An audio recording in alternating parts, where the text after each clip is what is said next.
Right now, switch your family to T-Mobile and get 4 lines for $25 a line with AutoPay and 5G access included on America's largest 5G network. So don't wait. Get unlimited and nationwide 5G access for the whole family for just $25 a line. Visit a T-Mobile store or T-Mobile.com today. Plus taxes and fees. Customers may notice lower speeds and further reduction if using over 50 gigs a month due to data prioritization. Video at 480p. Unlimited while on our network. Qualifying credit and 4+ lines required. Capable device required for 5G. Coverage not available in some areas. Some uses may require certain features. See T-Mobile.com.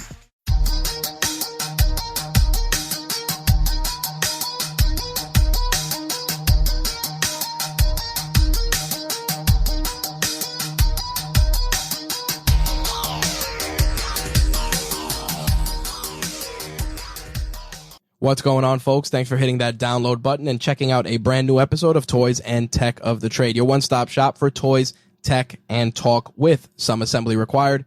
I'm your host, Rich Butler, and if this is your first time joining us for an episode, first of all, welcome. Second of all, a bit about what we do here.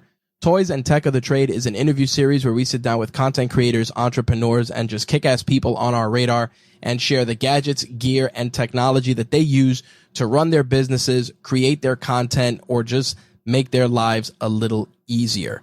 Now, when it comes to toys, it's not just about action figures, Funko Pops, and any of the usual stuff, but we dive into other things that many people don't consider toys, but they are to some people. Cars, trucks, guns, knives, guitar picks, power tools. You'd be surprised what people obsess and collect over and consider their toys, and we embrace that broad definition here on this show.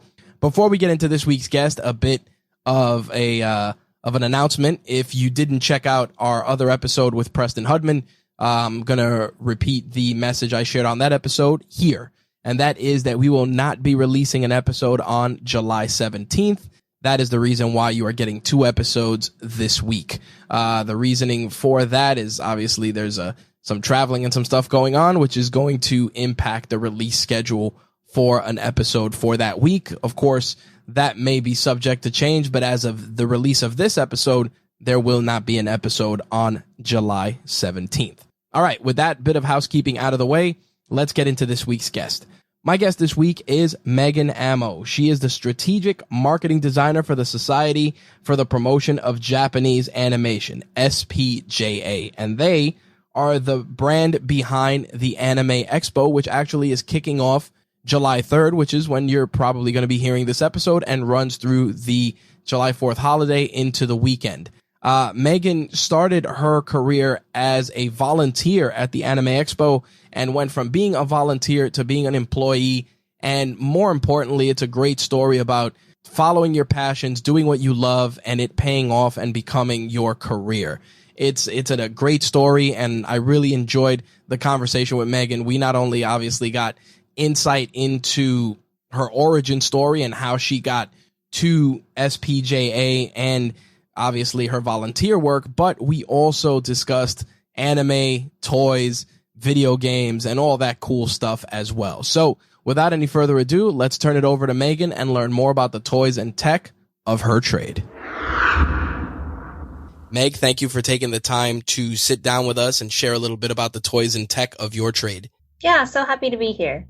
So let me start off with something very, very interesting that I was told as we were preparing for this call. You started with the Anime Expo as a volunteer and then made your way as becoming a full-fledged employee? Yes, that is correct. And just talk us through that a little bit. What made you want to volunteer for that particular event, and how did you parlay that into a full-time career? So I started attending Anime Expo in 2004. Which is quite some time ago, and I'd been attending for many, many years since then. Made a lot of friends at the convention, other attendees, and also volunteers. And because I became friends with volunteers, I kind of learned about that side of the event. And eventually they kind of got my older sister into volunteering. And then eventually I got into volunteering.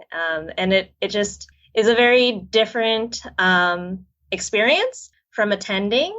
And I knew that I was really interested in marketing field.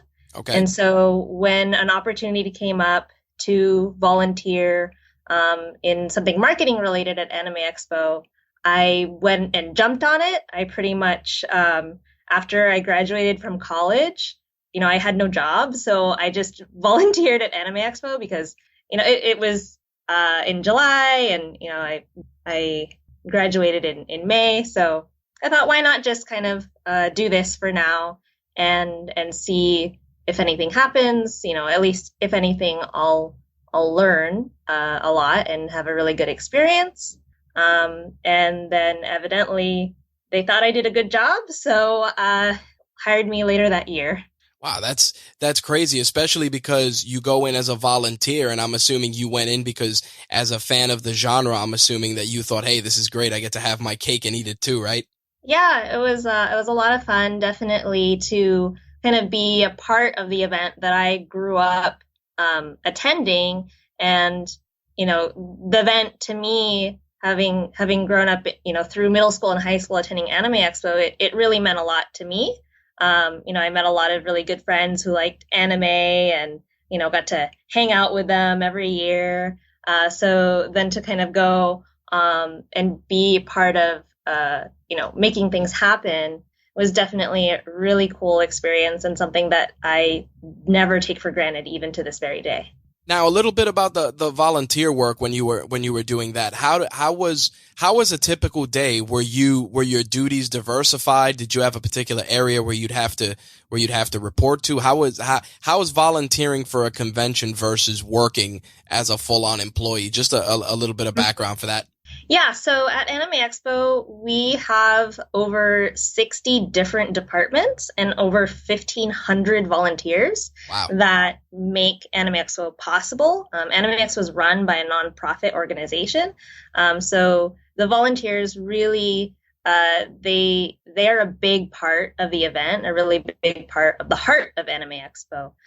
So volunteers definitely have very specific responsibilities, whether it's answering questions from attendees in the info booths or kind of handling line control.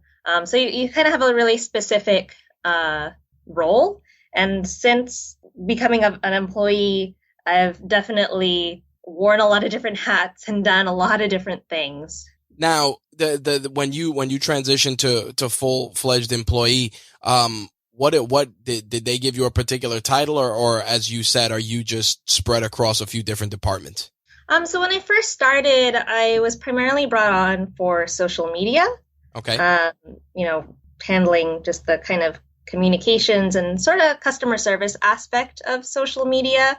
And since then, I have my role has grown, and I now oversee not only the social media, but a lot of the creative development, art development, creative direction, the merchandising, production and development. And, there's also opportunities where we can kind of even develop some new ideas for content or cool things at Anime Expo. Now, with it being organized by a non-for-profit, I know that has its own hurdles as well, especially when you have so many conventions popping up on such a consistent basis. What makes Anime Expo stand out in that field? Because think about it, especially on the West Coast, there's so many, obviously San Diego being the big elephant in the room. How does a non-for-profit that organizes an event like this find a way to stand out versus some of these other larger events that are so mainstream nowadays?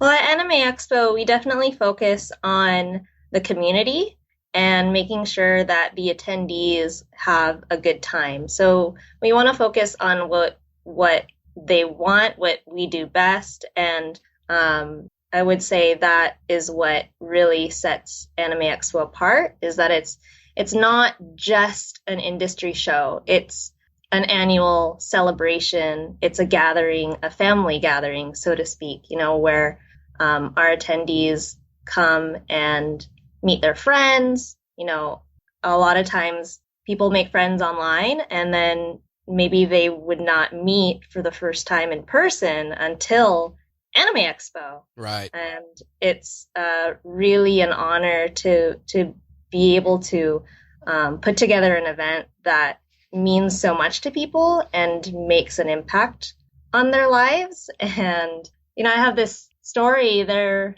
was someone from the East Coast, I don't remember where, and he, had a lot of friends online. They're all planning to go to Anime Expo. A bunch of them are kind of local, and he'd never been. And they actually all pitched in to help cover his travel costs so that he could come to Anime Expo and they could all meet and for the first time in person and enjoy the show.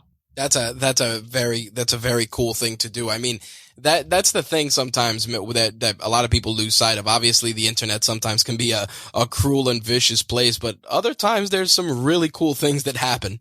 Yeah, definitely.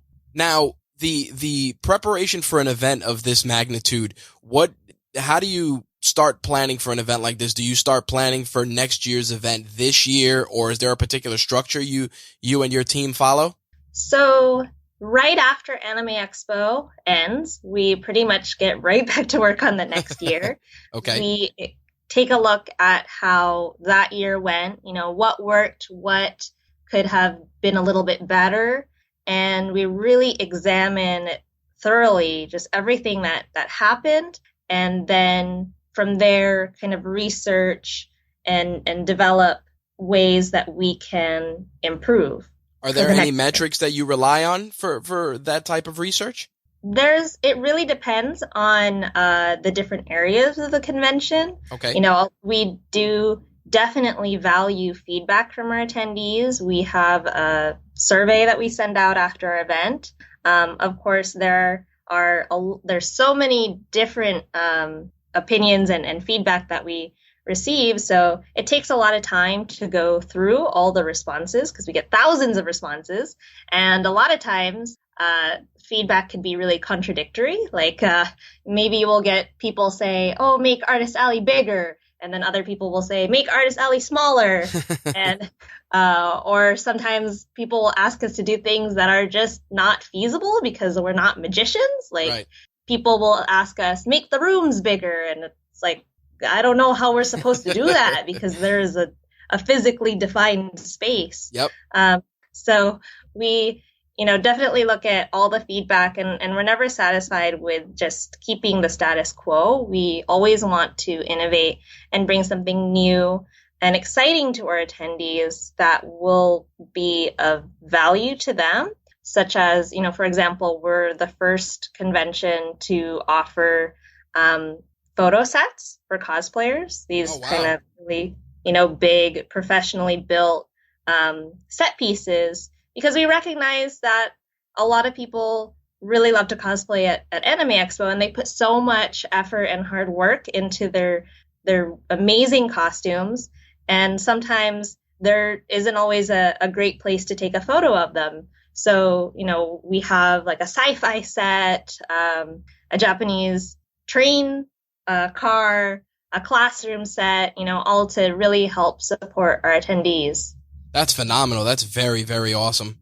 I think that one of the high points, especially as cosplaying is becoming more mainstream, I feel like within the last 5 to 6 years, cosplay is now, I don't want to say it's the norm because that's a misnomer, but I feel that it's just more widely regarded and people really appreciate the work that goes into a lot of these elaborate costumes. Yeah, I would definitely say that cosplay has become more well known, and the word itself, cosplay. I remember when, most people outside of the convention scene didn't even know what it meant. But nowadays, I would say most everyone knows what it means, and that's really exciting. And because so many more people are aware of cosplay, we actually started a program called the Cosplay Senpai program. Senpai being, if you're not familiar, a term that kind of refers to an upperclassman or kind of a senior person in your life, like in Japanese.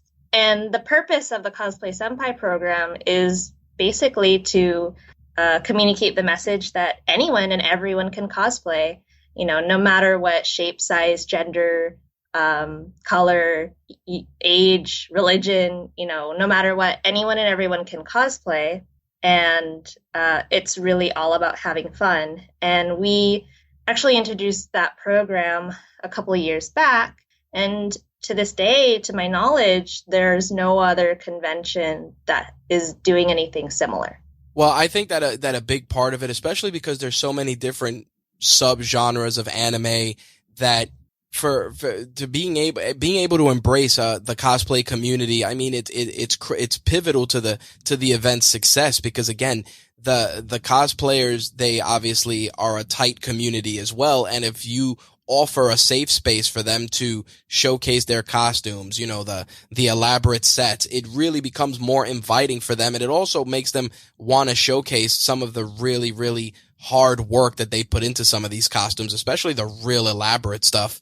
Absolutely. And, at Anime Expo, it's definitely about having that safe and welcoming space for attendees, whether they cosplay or not. And that's why it's really important to us to make sure we're doing whatever we can to, make sure people know that anyone and everyone can cosplay, and that we're making sure that that Anime Expo is a safe and welcoming space. Now, with regards to cosplay and just the event itself, I know that obviously there's always I don't want to say premier cosplays, but more widely regarded ones.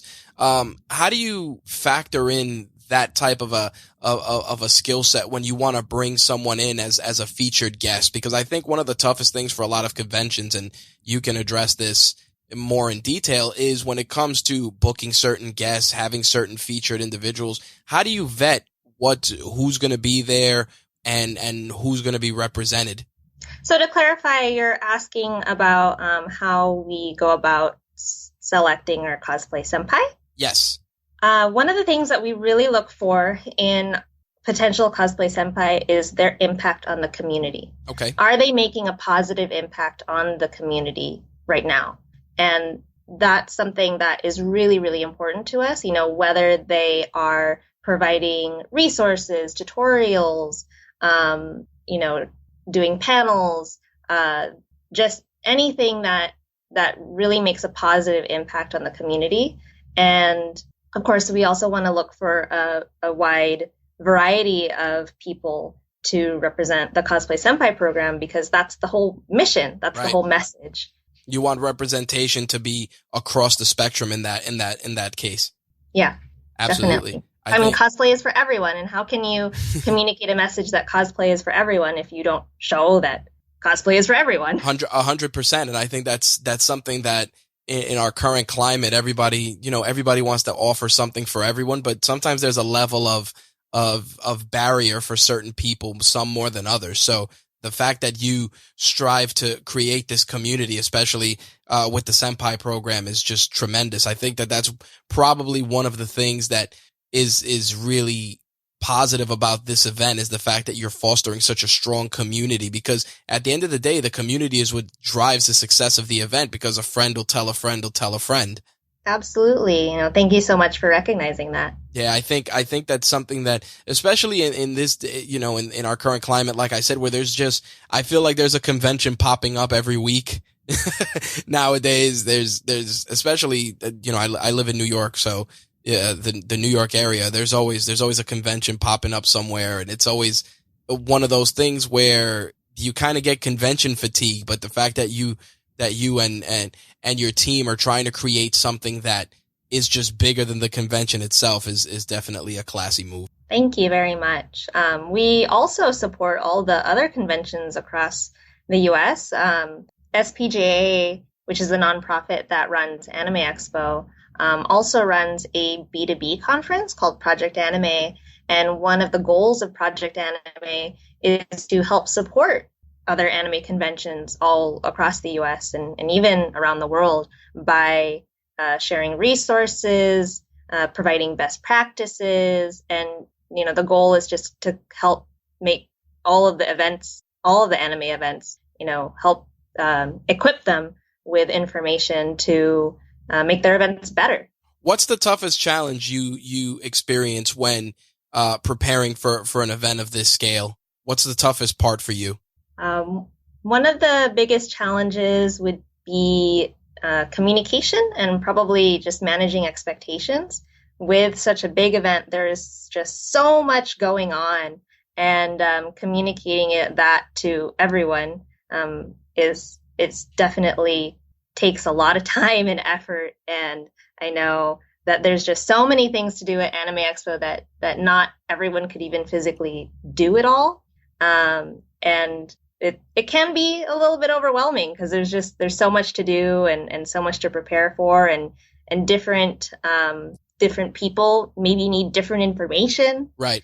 Exhibitors need different information from panelists, and it is a lot of information.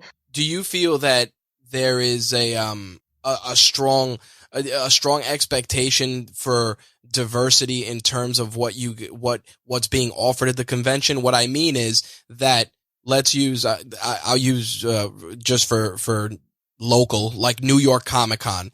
The backbone of New York Comic Con is comic books, but now as we all know, it's grown beyond that into movies and TV shows and video games, etc. Do you find yourself sometimes trying to make sure that you don't veer too far away, meaning that if you're going to be doing a convention that focuses on anime and the community of anime, and then someone wants to come and promote X video game or Y video game, do you guys find yourselves either trying to not go that route and add some of those other things, or is that something where you feel it'll add to the event itself?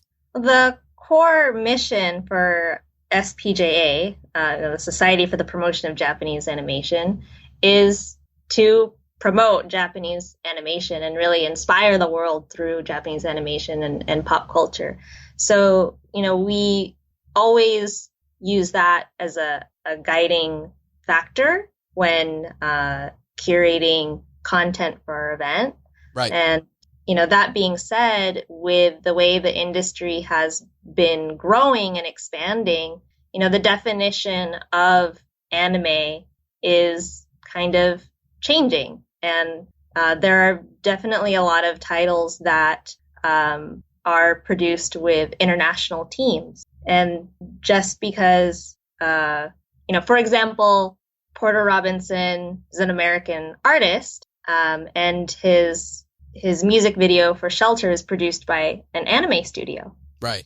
And some people might argue that's not anime, and some people might argue it is.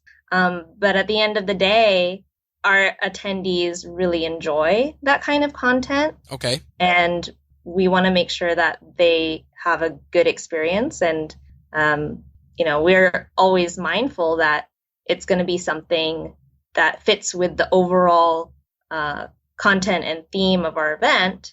But we're also flexible because, the industry is so international and global. It's very vast, and especially because it like you said, a lot of people are dipping their toes in the pool, so to speak, with video games based on certain animes, soundtracks. More comic book stores are starting to sell manga. So there's a bigger presence, but I also feel like I was saying that a lot of conventions sometimes they get so caught up in wanting to create a buzz that they start losing sight of what brought them to the dance in the first place. So I think that that the approach that SPJA is adopting is the right way to do things, because at the end of the day, anime is the backbone, and by being that open with it and allowing certain things to be showcased to your audience, like you said, there's always going to be like the feedback is going to dictate where the next steps are. So I think that if you guys started doing more, too big of a video game presence or something else, your audience would definitely let you know. Yeah, I mean, we definitely have a lot of different types of content showcased at Anime Expo. Besides just anime, there's a lot of video games, music, fashion, and we have continuously had positive feedback from our attendees. And it's also an opportunity for, Japanese musicians to become known, because, I mean, you watch anime and there's the opening theme songs and the ending theme songs, and then maybe you think, oh, this sounds pretty cool. Let me check out some of their other work, and then before you know it, you're a fan of that artist. Absolutely. And that's like a really cool opportunity as well. Yeah, I think that crossover appeal and just the ability for someone to find out, like you said, just about a certain artist or even a certain anime or a certain voice actor. I think that's massive, and I think it just adds to the appeal of an event of this scale. Absolutely, and we're really excited to be able to showcase, these brand new content, or we're really honored to host a lot of musicians' first performance in the U.S. This year we have renowned anime and game composer Yoshihiro Ike, whose work includes Tiger and Bunny and Saint Seiya and Shadowverse. He'll be making his debut international performance at Anime Expo, and it's just really cool to be able to provide this kind of really unique content that really is not available anywhere else in the U.S. Now, taking place over the July 4th weekend, I know that it's not every day I read that a convention is taking place during, especially on a holiday. How do you account for that? Because obviously people travel. Were you concerned that there would be a drop in attendance for something like that with the holiday coming into play, or is it the other side of the coin where the amount of people may be larger than expected because so many people are off for the holiday? There are some challenges with being on a holiday. That being said, Anime Expo has always been on July 4th weekend. Right. And at this point, it's definitely been like a part of our event identity, so to speak. It's really a tradition. And there's also a lot of benefits to being on a July 4th weekend holiday. Like you were saying, people already have time off from work, and so it makes it easier to travel. But, given the way our attendance has grown over the last few years, we don't see that there's been any kind of negative effect to being on July 4th weekend. Nice. There you go. Let's we're going to jump into the hot seat. It's going to be just a series of rapid fire questions off the cuff. It's going to encompass some of the stuff we've talked about and then some other stuff as well. Okay. All right. So first question, what was the first anime you watched?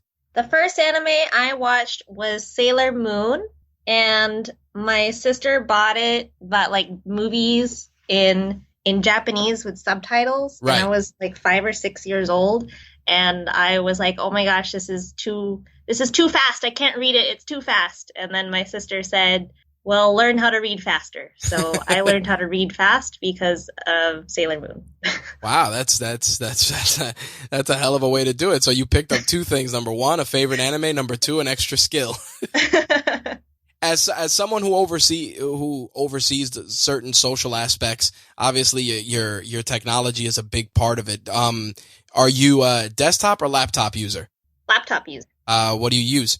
Like the brand? Yeah. What laptop? Our company issues Dell laptops. Oh, wow. You're one of the few people who I've asked that question that doesn't say a MacBook. Really? Yep. Oh, well, MacBooks, they don't work very well with shared drive technology. Because shared drives are Windows based. Yep. Absolutely. But I'd want to say within the last, 7 or 8 guests, it's been MacBook Pro, iMac. So it's refreshing to hear that somebody else is using Windows for their work. Oh, that's interesting. There you go. Now, with that said, is your mobile device an Apple device or not? It is not. Oh, both my work and personal phone are Androids, although other employees do have an option of iPhone or Android. Okay. And do you like the Android ecosystem? Is it more conducive to your work? Yes. Nice. Okay. So now, obviously, tying into that, when you open your phone to start your day, where's the first place you go? At work? Or? Yeah, when you unlock your phone to start your day. First app you probably social media. And make sure I didn't miss any questions from attendees. and what's your social media of choice? Are you Twitter, Facebook, Instagram? Which do you prefer? Which do I prefer? Uh-huh. I like all of them for different reasons. It's funny because when people answer that, it's always either very driven to the kind of work that they do or very driven to how they disconnect from their work. Like some people like taking photos, so Instagram becomes their thing. So interesting. Well, I would have to say for someone who works in marketing and social media, I don't post a lot on social media. Really? Yeah. I always tell myself I should post more. And then, especially right now, it's so busy that I just don't even have time. Well, in a way, I gotta say, you're living in the moment, so that's not all bad. This is true. You get to enjoy the experiences and not worry about documenting each and every one of them. Absolutely. What's your favorite piece of technology besides your phone or your computer? My PlayStation 4. Nice. What are you playing currently? I'm not currently playing right now because I've been too busy, but I'm in the middle of Kingdom Hearts Birth by Sleep. Oh, wow. They did such a great job with that game. I've been trying to finish all the Kingdom Hearts games before I do Kingdom Hearts 3. Nice. That's the way to do it. Are you excited about where Sony's going with the next PlayStation? Are you going to be one of the people that's going to early adopt, or are you going to hold out and squeeze as much as you can out of your PS4? I will probably hold out and use my PS4 for as long as I can. Nice. What was the first video game you played? Kingdom Hearts. Really? Yes. Well, I mean, first console video game. Before that was Pokemon Red. There you go. Does that count too? Absolutely. Pokemon is a vice for many of us. I mean, here I am. Sometimes I'll go out and I'll still play Pokemon Go on my phone. So that's definitely still a thing. Yeah. Did you know that we're hosting an exclusive screening of the newest Pokemon movie? No, I did not know that. That's phenomenal. Yeah, and it's going to be in Japanese with the Japanese voice actress for Ash. Oh, present. People are going to love that. Yeah, we're super excited about it. That's tremendous. What is something you've purchased recently that is less than $100 that's made your life easier or more enjoyable? What have I purchased recently that's made my life easier or more enjoyable? Yep. Could be anything. Less than $100. I recently purchased something for work that was less than $100. It's a flag and a flag holder. Because for Anime Expo, when we open the exhibit hall, we actually have a ribbon cutting ceremony. Oh, okay. And, the ribbon is cut by a special guest. And then we have taiko drummers playing when it first opens, and it's super exciting and fun. And signaling the taiko drummers is a little bit challenging because I'm short. I'm like 5 feet tall. Okay. and they're probably like 200 feet away, and there's a lot of people in front of me. So I bought a 3 by 5 foot flag. So hopefully they will see me more easily this year, so I can signal them to start playing. There you go. So we've talked about the tech. Obviously we got to talk a little bit about toys because that's what we talk about here too. What was your favorite toy growing up? Favorite toy growing up? Oh, I have not thought about the toys that I used growing up in a long time. Well, I played with Barbies. Okay. I always wanted an Easy Bake Oven, but I never got one because I was too shy to ask my parents. Yeah, I guess I was kind of a doll person. Okay. As a kid, and stuffed animals. I did like stuffed animals a lot too. Now, being so immersed in anime culture, did you buy any collectibles based on any of your favorite anime?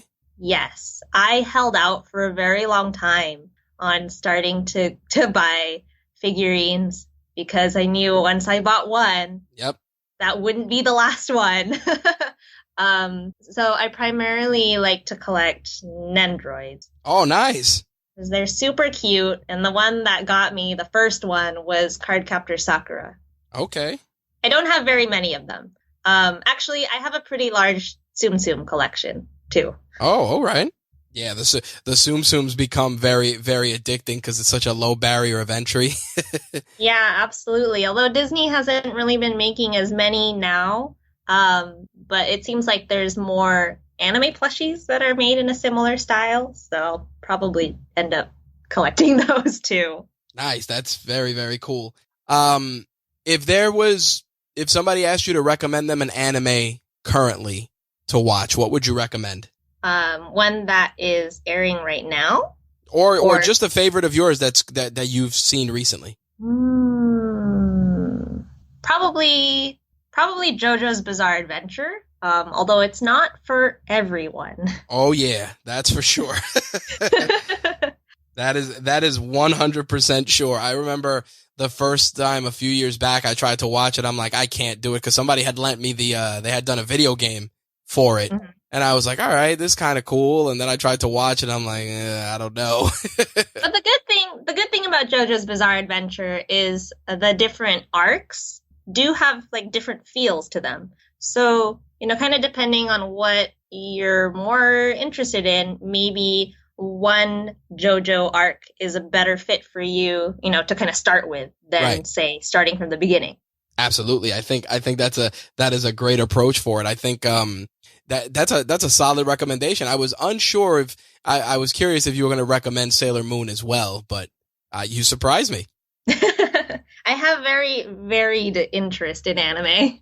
Yeah, I've been watching a lot of, I've been watching Dragon Ball Super lately, and I really just got into One Punch Man.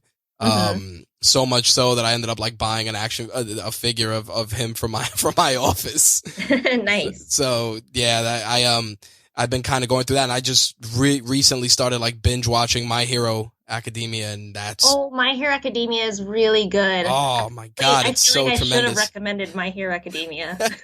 It's so good, and as somebody who grew up reading comic books, I see so many great like comic book tones in the anime that it's just a stellar watch.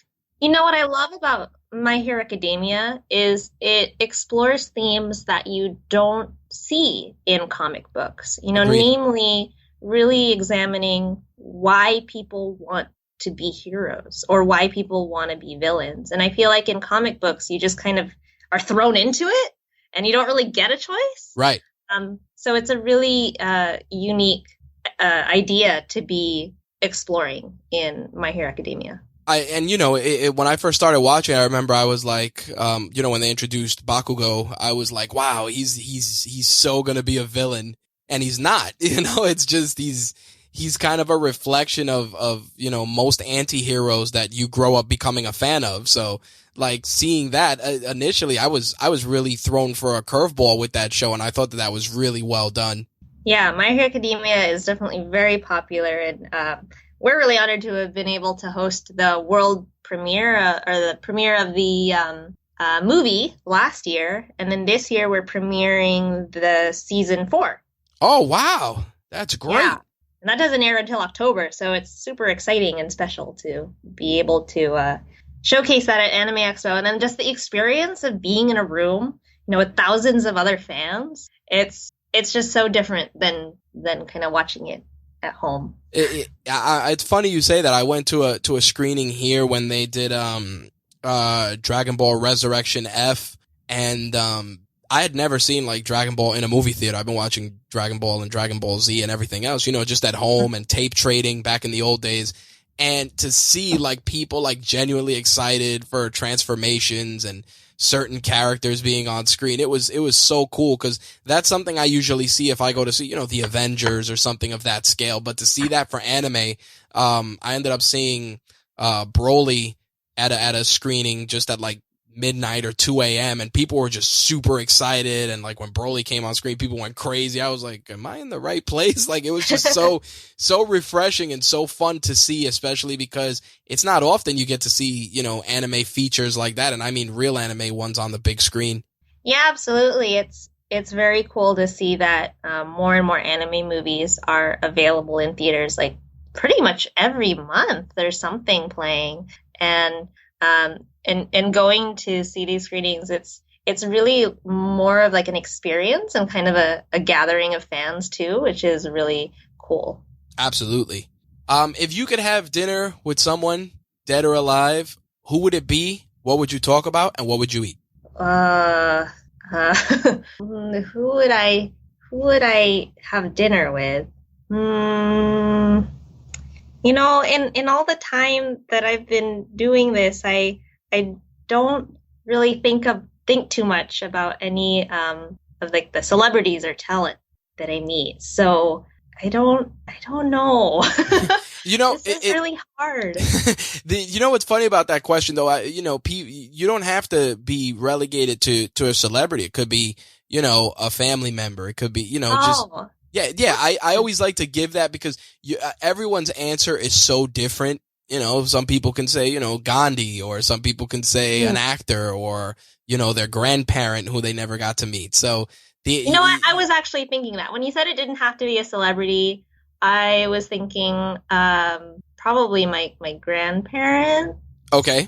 That I never got to meet. Yeah. On my mom's side, I'm like the youngest and she was the youngest. So right. Just because of like that big, the age gaps, I never got to meet her parents. Okay. And, what would you ask them? What would you want to talk about? I would like to kind of ask them about their lives, and I would eat Filipino food. If possible, I would probably ask my grandmother to cook. Nice. Yeah. That's no, I mean, I definitely eat Filipino food because it's, the whole is connecting with roots and family. Absolutely. I've had some Filipino dishes, not too many. I had a coworker, I remember he bought balut into the office. I didn't know what to do with myself when he showed it to me. I'm like, I can't eat that, but it was just crazy like that. But, being Hispanic myself, there's so many parallels between Filipino cuisine and Spanish food that, when there's a Filipino place close by, and when I go in there, it's like, oh, we do the rice and chicken, and I'm like, oh, it's similar to how we do rice and chicken. So it's funny to see so many parallels in that. Yeah, there's some great Filipino restaurants in New York that have opened up in the last few years. Nice. Last question: where would you like to see Anime Expo a year from now? What's a goal that you would like for the event to accomplish? Let's see. My goals for the event are just kind of being able to do things better and earlier every year. Okay. And I would love to work with more artists for our, like program guide cover art, our merchandise art. It's a really great opportunity to give back to the community. So I would definitely want to keep doing that. Keep working with artists, whether they're American or Japanese or both. These last couple of years, we have worked with some artists who are, in our artist alley. This year's program guide features art from the original character designer of our mascots. And last year's art, I have a really good story. So I didn't know this when I decided to work with this artist. She goes by Lucid Sky. Okay. I just thought her style, kind of looked like it fit with Anime Expo style.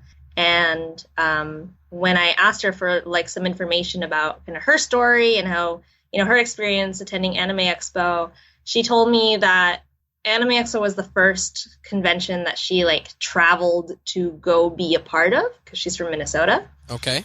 And she didn't know what to expect from that event. So she sold out a product really fast. And so she went to the Staples down the street to print more art pieces. And while she was there, she saw another person with an Artist Alley badge who is in the same predicament that she is in. And they got to talking, and fast forward a couple years later, and they are now married. Wow. That's pretty cool. Yeah. There you go. That's a hell of a story then, you go there to work and you end up meeting your soulmate. That's an awesome way to bring things full circle. Last question, which is our reach one, teach one, just to give our listeners some additional value. What's one piece of advice for someone that's looking to transition, much like you did, from the volunteer space into working for a convention, whether at the front office or organizing their own? Well, I'd say definitely get involved. Get involved with conventions, with events, get your feet wet, get experience. And, first off, find out if it's something that you really if it's really the good fit for you. Because to be frank, event running is very stressful. I think if you look at like those lists of most stressful jobs, like event planning is up there. I love it, but I don't think it's for everyone. So definitely try it out. Anything that you're interested in, try it out. If you have opportunities to do internships, do them so that you can just get experience and see if you like doing that thing or not. Just get involved and be proactive. Okay. And last but not least, if people wanted to keep up with you, where could they find you? Follow Anime Expo on Twitter, Instagram, Facebook at Anime Expo. All right. And if they wanted to follow me, even though I said I don't post a lot. That's me helping you out. Huh? That's me throwing you a line. Yeah, my handle is Megwa Love, MEGWALOV. And that's on which ones? On Twitter and Instagram. Awesome. Well, Meg, I really thank you for taking the time to sit down with us and share the toys and tech of your trade.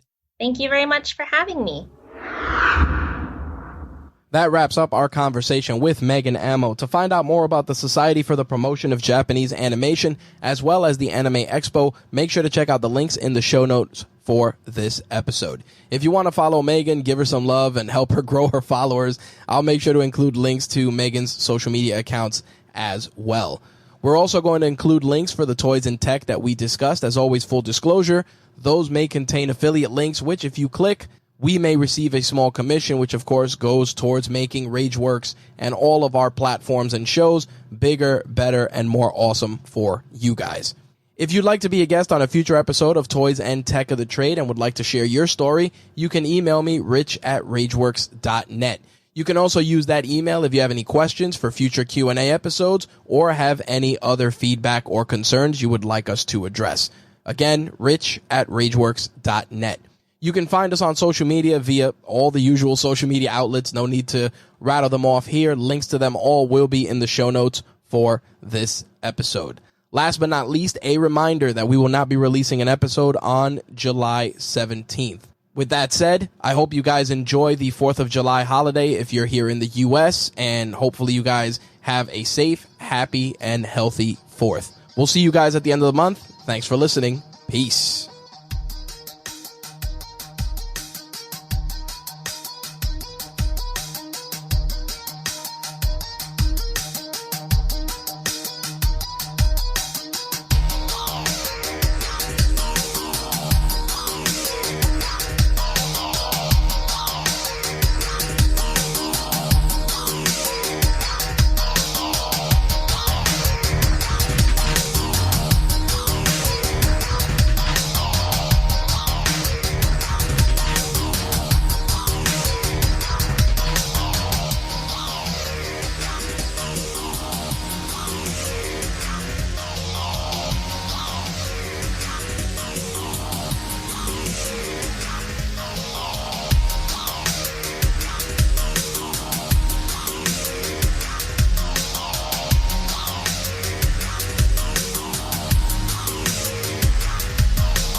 Big Mac, Chicken McNuggets, no, Big Mac and Quarter Pounder with cheese, or Filet-O-Fish. You'd be doing the same thing if you were at McDonald's, because you can choose not just one, but two of your favorites for just $6. Tasty Big Mac, crispy 10-piece Chicken McNuggets, juicy Quarter Pounder with cheese, or savory Filet-O-Fish. Enjoy two of your all-time favorites for just $6, if you can decide on the two. Prices and participation may vary. Cannot be combined with any other offer or combo meal. Single item at regular price. At Metro, you get everything you need to rule your school year. Right now, get a new phone and tablet on us when you switch. Plus, enjoy high-speed data on both devices for just $75 a month. And with one Amazon Prime membership included, you can watch Amazon originals, movies and shows, stream endless music, and enjoy free shipping. Metro by T-Mobile. Rule your day. With new lines of service after rebate redemption plus sales tax and activation fee. Offer valid for new Amazon Prime members. Amazon Prime has a $12.99 a month cost. Restrictions apply.